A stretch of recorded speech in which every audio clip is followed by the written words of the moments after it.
अस्सलामुअलैकुम। MS word में आज हमारा न्यू एक टॉपिक है।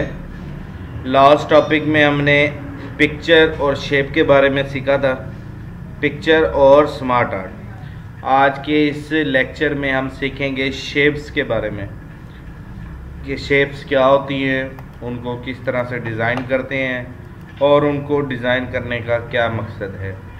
अक्सर पेनाफ्लेक्स वगैरह में डिज़ाइनिंग में चीज़ों में जो चीज़ें लगी होती हैं, rectangular, circular, curve, colourable rectangular, मुख्तलिफ अशकाल जो यूज़ होती हैं उन्हें हम कहते हैं शेप्स। ये आज का हमारा टॉपिक है और यही टॉपिक हमारा 2 दिन का कम से कम है, 2 लेक्चर्स का। तो सबसे पहले हम शेप्स के इंट्रोडक्शन को देख लेते हैं। ये तमाम शेप्स हैं जिसमें ये तमाम शेप्स बनी हुई हैं। इनके नाम भी आहिस्ता आहिस्ता कोशिश करें याद करने की। वैसे इतना आसान नहीं है नाम याद करना, लेकिन पहचान, नाम और इस हवाले से इसकी प्रैक्टिस करें। तो यहाँ से हम कोई भी सिंपल सी चंद शेप्स बना लेते हैं। फ़र्ज़ करो ये एक हमने शेप बनाई, ऐसे छोटी छोटी शेप्स बना ली, ठीक है, प्रैक्टिस के तौर पे। ये एरो की शेप है, मतलब किसी को मुतवज्जे करना इस साइड पर। इसी तरह और शेप्स हैं, इधर से ये हर्ट ले लेते हैं कि कोई हम विजिटिंग कार्ड टाइप बना रहे हैं या कोई चीज़ काम कर रहे हैं उसके लिए यूज़ करनी हो।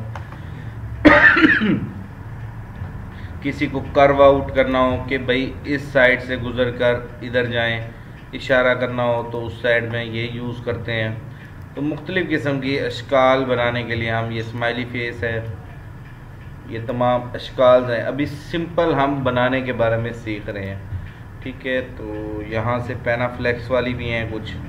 ये पेनाफ्लेक्स है, मतलब कि जो अक़वाले ज़रई लिखने के लिए या कोई पॉइंट्स बनाने के लिए हम यूज़ करते हैं। ये वो शेप्स हैं। ये अक्सर लोगों के नीचे लगा होता है, ठीक है, वो जैसा कि वहाँ पे भी शेप लगी हुई है। लोगोज़ के नीचे शेप लगाना, किसी स्टार्स वगैरह बनाना, स्टार्स की शेप्स। तो ये तमाम चीज़ें जो हमने ड्रा की हैं इन्हें कहते हैं शेप्स। अब हम इनके बारे में बारी बारी इनके टॉपिक्स को सीखेंगे फिलिंग के हवाले से कि हमने एक शेप जो ड्रा की है उसकी फिलिंग कैसे करते हैं। तो मैं यहाँ से एक पोस्टर डिज़ाइन करता हूँ। ये मैंने एक पोस्टर डिज़ाइन किया। अब इसको हम फिलिंग के तरीके सीखते हैं। इसमें सबसे पहला टॉपिक है हमारा फिल विद कलर। ये देखें ड्राइंग टूल खुल जाता है। बाहर में हूँ तो कोई टैब नहीं खुला हुआ और जैसे ही मैं शेप पे क्लिक करता हूँ तो ये देखें ड्राइंग टूल खुल गया है। ड्राइंग टूल के आगे फॉर्मेट टैब, ठीक है। फॉर्मेट टैब में ये वही पोर्शन है शेप्स इंसर्ट करने का।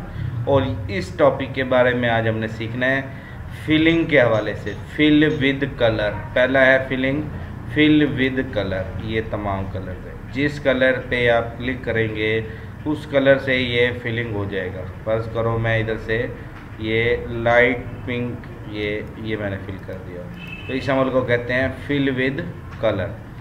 नंबर 2 टॉपिक आ जाता है इसमें नो फिल। अगर आप फिल नहीं करना चाहते तो नो फिल पे क्लिक कर देंगे। 2 तरीके हो गए फिल के। फिर तीसरा तरीका है फिल विद पिक्चर। हम चाहते हैं पिक्चर के ज़रिए फिलिंग हो जाए, तो पिक्चर पे क्लिक किया, वो पूछ रहा है कहाँ है तस्वीरें, मैं कहता हूँ ये मेरी तस्वीर है, इससे फिल हो जाए। तो ये देखें उस फिल पिक्चर के ज़रिए इस पोस्टर के अंदर डिज़ाइनिंग आ गई। 4 तरीके हो गए। 5वां तरीका है फिल विद ग्रेडियंट।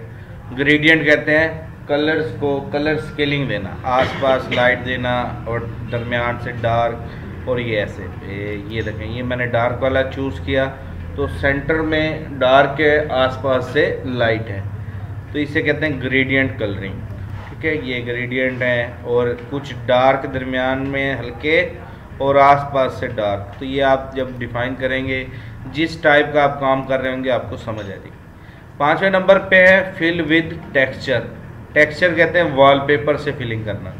ये वॉलपेपर जो इसके अंदर अवेलेबल है, ठीक है, तो इस वॉलपेपर से फिलिंग करना, ठीक है। जो भी आप वॉलपेपर क्लिक कर दोगे उससे ये फिलिंग हो जाएगी और अब हम इस पे काम कर सकते हैं। अच्छा, ये तो हो गए सारे फिलिंग के तरीके, एक कलर से, एक नो कलर, एक पिक्चर से, ग्रेडियंट से, टेक्सचर से।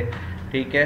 और उसके अलावा अगर मज़ीद भी कोई फिलिंग करनी हो तो यहाँ से भी फिलिंग कर सकते हैं। ये फिलिंग के कुछ रिकमेंडेड स्टाइल्स मौजूद हैं। मैं थोड़ा सा शेप को इधर कर देता हूँ।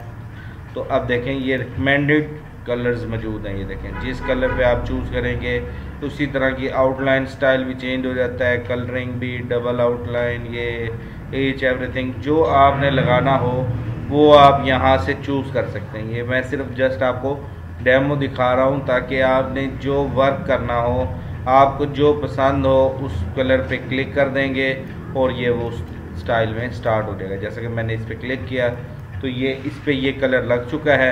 अब मैं इस कलर के तहत इस पर काम कर सकता हूँ, ठीक है।